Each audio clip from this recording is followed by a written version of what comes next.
This is a ribeye steak and I'm going to try and cook it in a jar. Big thanks to Napoleon Grills for sponsoring this episode. Yes, that's a crazy idea, I know. However, if it works, then we might have the easiest way to store a juicy, tasty, succulent, tender ribeye steak. So I only see upsides, but that could be a downside. Because I recently cooked chicken in a jar and I found out that cooking in a jar might be dangerous. So will we have another episode after this?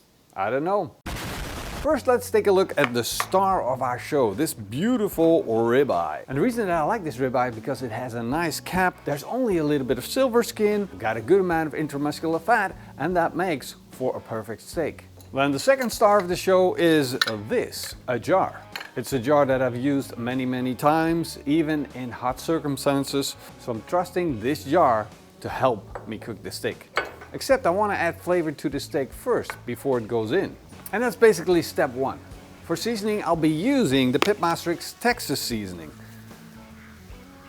A light coat on both sides. You can find the recipe for this seasoning on our website, pitmasterx.com, so you can make this at home. Wow, that looks freaking delicious. And now I have to make the big decision. Am I going to sear this steak before I'm going to put it in a jar or after? And that question is super important, because if I cook the steak in a jar, it might turn out, well, soft, tender, juicy, but I might lose some of that beautiful crust while I cook it. But if I sear it afterwards, it also kind of stops making sense to cook it in a jar out of convenience and flavor, because then I would have to take it out and sear it again. So even though I think I'm going to have a better crust flavor-wise when I sear it off at the end, I'm still going to sear it first. So let's fire it up. There's a pilot burner, so all I need to do is just switch it on and then wait for the infrared burner to become red hot and glowing. Time to sear the steak, and remember, I only need the Maillard effect for flavor. Thank you very much.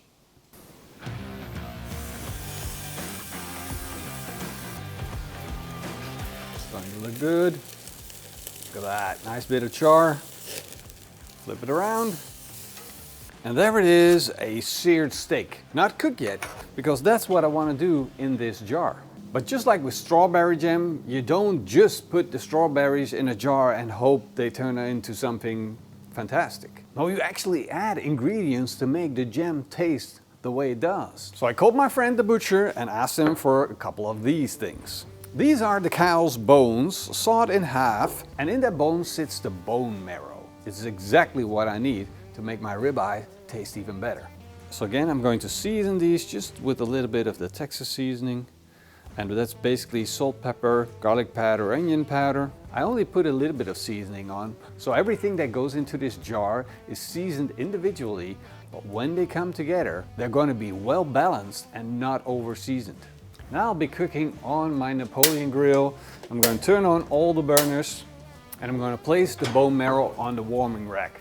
The heat is going to rise up and turn the bone marrow soft. And while I wait for that, I'm also going to prepare some fresh ingredients to go in the jar. The ingredients that I would normally pair with a good steak, which one of them, of course, is garlic. And here again, I want to try a trick that I saw the other day, which is cutting up the garlic, setting it on your cutting board like this, and then smashing it. And the idea is I only need to smash it once, bam, and it turned into, well, complete puree. Let's try again. Wow, that is a good result. For a little bit of green, I'm going to take some chives. Just need a little bit to go on it. Let's just chop this up. Remember, it's only one steak in a jar. Don't go overboard. We don't want to turn this into a salad now, do we? And then just for a little flavor and show, I'm just going to put in a whole twig. That makes it kind of like an artisan thing. I can hear the sizzle coming out of the barbecue, and that's always the time to check. See a little bit of dripping of the fat of the bone marrow. Now we don't want to go too far with the bone marrow, otherwise it just melts away into the barbecue. But I do need to figure out if it's sufficiently cooked. And that's why I'm just going to take it, get my spoon out, and just, oh yeah. Look at that. That is perfect. I'm not going to cook this any further. Time to take them off. I'm going to take this bone marrow and put it into the jar. There we go. Time to add the chives, the garlic, the twig of thyme I will save later as the dressing. And with the fork I'm going to give this a quick stir and break things up. Now, of course the steak now has to go in.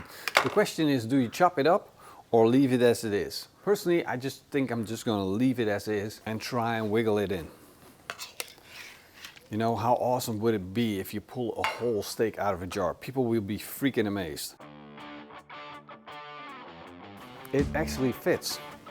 And it's submerged in the beef tallow. That is so cool. And now, the signature twig on top of it. Closing the lid is a thing. If I close it off, I'm going to basically create a bomb inside my barbecue. So I'm just going to put the lid on, but not tight. Enough for the hot air to expand and just disappear. And this now has to go into the barbecue. Of course, I'm going to set it at a really nice warm spot where it's not going to be too hot. I'm just going to take this super low and super slow. I'm aiming for 100 degrees Celsius in my barbecue. Let's close the lid, turn on one burner, set it to medium and just wait it out. I let the steak come up to a temperature over 65 degrees Celsius, and that means it's fully cooked all the way through. Of course, normally you would just stay away from that. It would make your steak real tough. However, the goal is now to store the steak. See, and now I'm going to close it, seal it off, and let it cool down again. And once it's cold, I can finally test it. The moment of truth is here. I can see that the fats are turning white, which means it's cooled down enough to be like a realistic scenario where you take this with you. Of course, you have to store it in a fridge to keep it safe, but I think you can store this at least for 2 to 3 days. Whoa! Oh man! I'm getting my most important tools out, and then I'm gonna take this out. It's falling apart. Let's try and get this out in one piece. That smells good. Look at that. That actually looks still pretty good. Let's cut into this and see what it looks on the inside. Of course, it's supposed to be gray, if all went well. A little pinkness, almost all the way gray. All right, so the whole idea is I toasted this little piece of bread. Instead, of course, you take this with you, and when you're at work, you're just going to take this, cut it up into smaller pieces, and put it on your slice of bread, just like that. And then you get this, a steak sandwich, and that hopefully tastes good. So here we go. Wow, that is good. Of course, I left most of the fat and the beef tallow in the jar. It's still a little bit fatty, but the steak flavor is insane. I'm definitely getting a nice seared steak flavor. Yes, Bertus. Yes, great steak. And that is without a doubt the best thing that you can put on a sandwich. No more pindakaas, jams, cheese, ham, steak. Steak is the new thing. A jar of steak to bring to your work.